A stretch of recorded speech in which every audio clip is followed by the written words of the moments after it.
How are you, Erica? Marco, I'm doing really well today. You excited? We've got a great lesson for everyone. Yes, we have a really common situation where we're going to use real English to learn. What are we talking about today specifically? Today we have a really common situation that is a little bit embarrassing. All right, an embarrassing situation. So let's listen to the dialogue for the first time, and it's going to be kind of fast. Yeah, but don't worry if you don't understand everything, because after 10 minutes, you'll understand everything. Perfect. All right, let's listen.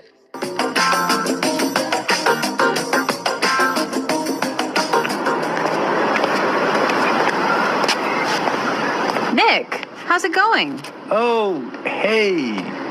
What are you doing in this neighborhood? Do you live around here? Actually, my office is right around the corner. It was great to meet you last week at the conference. I really enjoyed our conversation about foreign investment.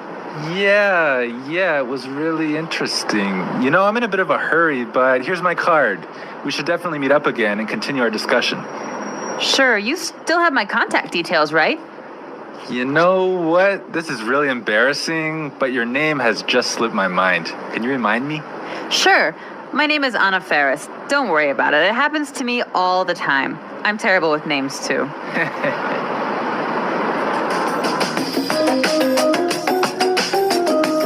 Wow, Nick forgot her name. Yeah, that's happened to me a couple of times, and I'm going to tell you about it a little bit later. Okay, all right, well, let's start with our 3 language takeaways. Language takeaway. So our first word on our language takeaway is in a bit of a hurry. In a bit of a hurry. In a bit of a hurry. In a bit of a hurry. So Nick was in a hurry. Yeah, that's right. This is a great phrase. So let's listen to 3 examples of how you can use this phrase. Example 1.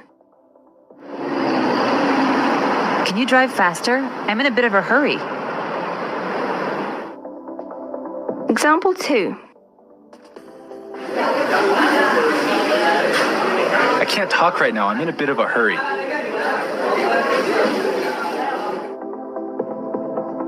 Example 3. I'm in a bit of a hurry, so I'll check these files later. Okay, so it's clear now. Basically, it means that you don't have time. You're moving really quickly. Okay, perfect. Now let's look at our second language takeaway word, and it's contact details. Contact details. Contact details. Contact details. So what are your contact details? Basically, this is the information you can find on your business card. All right, so we have like our name, our telephone number, Your email address, perhaps your mobile phone number. so all the useful information so people can get in touch with you. Yeah, so people can phone you or email you. Okay, so contact details. Great. Okay, so our third word is slipped my mind. Slipped my mind. Slipped my mind. Slipped my mind. So this is a funny phrase. It's kind of strange, right? Yeah, slipped my mind. It sounds very weird. Exactly. Okay, so now we're going to listen to 2 examples of this phrase. Try and see if you can figure out what it means. Example 1. I'm sorry I forgot to respond to your email. It just slipped my mind. Example 2.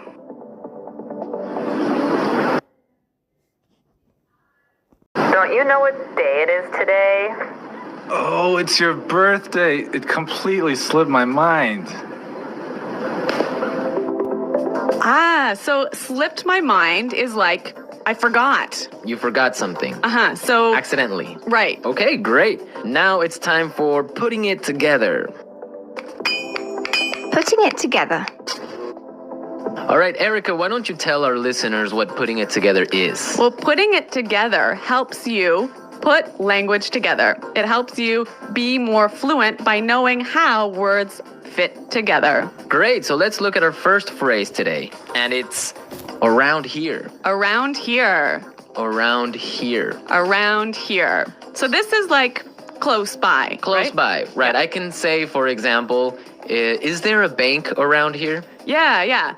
So that's, is there a bank close to here? Exactly. Now, this phrase around here, we can change it a little bit and it means something a little bit different. Right. I could say, Marco, there's a great restaurant right around the corner. Right, and that would mean there is a great restaurant on the other street. Yep. Or around the corner. Yep. Great.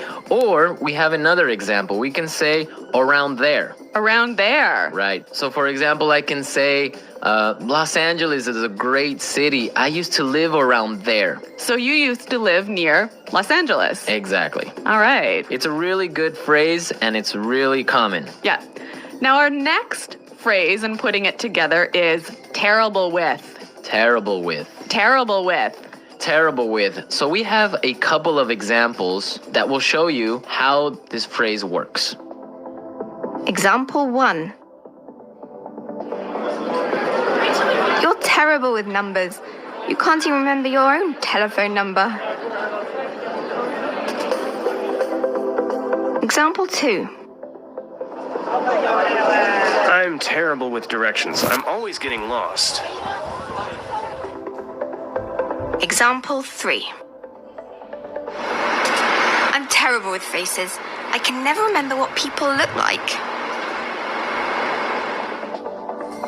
Wow, I understand that. I'm also terrible with numbers. I can barely add 2 plus 2. Well, yeah, I guess not everyone is a numbers person. Yeah. I'm terrible with faces. I sometimes forget what people look like. Really? Yeah. Uh-oh. So I think it's time now for us to listen to our dialogue a second time. Okay, this time the dialogue will be a little bit slower. Right. So try and listen for some of the words we've just talked about. Nick, how's it going? Oh, hey. What are you doing in this neighborhood? Do you live around here? Actually, my office is right around the corner. It was great to meet you last week at the conference. I really enjoyed our conversation about foreign investment. Yeah, it was really interesting.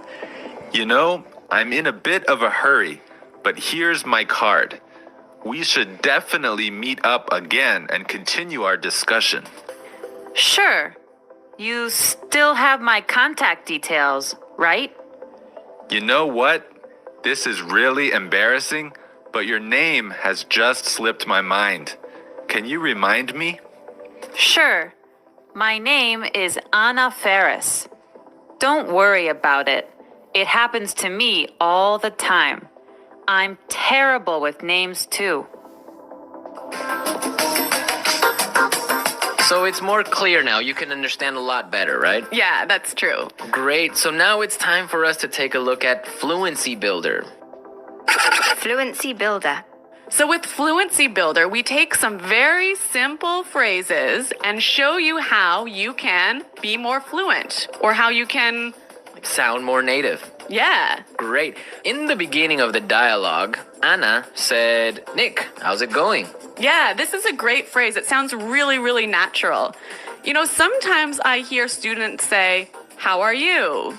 Or how are you doing? Those are 2 great phrases, but this one sounds really, really natural. It just sounds more casual. Yeah, let's listen again to that phrase from the dialogue. How's it going? How's it going? Great. So next time that you find a friend on the street, you can just say, hey, how's it going? Yeah. So Marco, have you ever forgotten someone's name?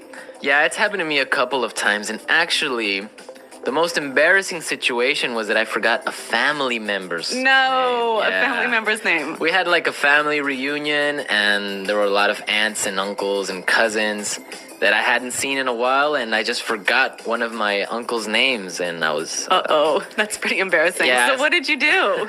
Well, I had to ask one of my other cousins. I'm like, hey, who is that guy? He's like, oh, that's Uncle John. I'm like, oh, man, I totally forgot.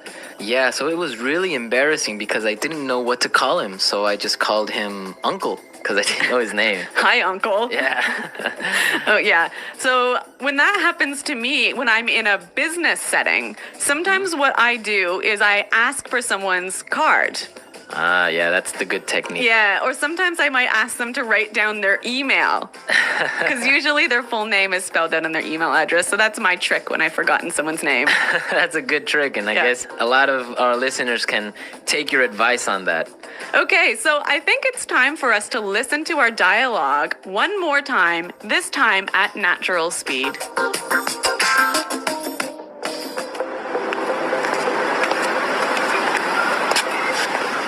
Nick, how's it going? Oh, hey. What are you doing in this neighborhood? Do you live around here? Actually, my office is right around the corner. It was great to meet you last week at the conference. I really enjoyed our conversation about foreign investment. Yeah, it was really interesting. You know, I'm in a bit of a hurry, but here's my card. We should definitely meet up again and continue our discussion. Sure, you still have my contact details, right? You know what? This is really embarrassing, but your name has just slipped my mind. Can you remind me? Sure. My name is Anna Ferris. Don't worry about it. It happens to me all the time. I'm terrible with names, too. Well, I hope that you've all enjoyed our lesson for today. And remember to check out our website at englishpod.com. Where you can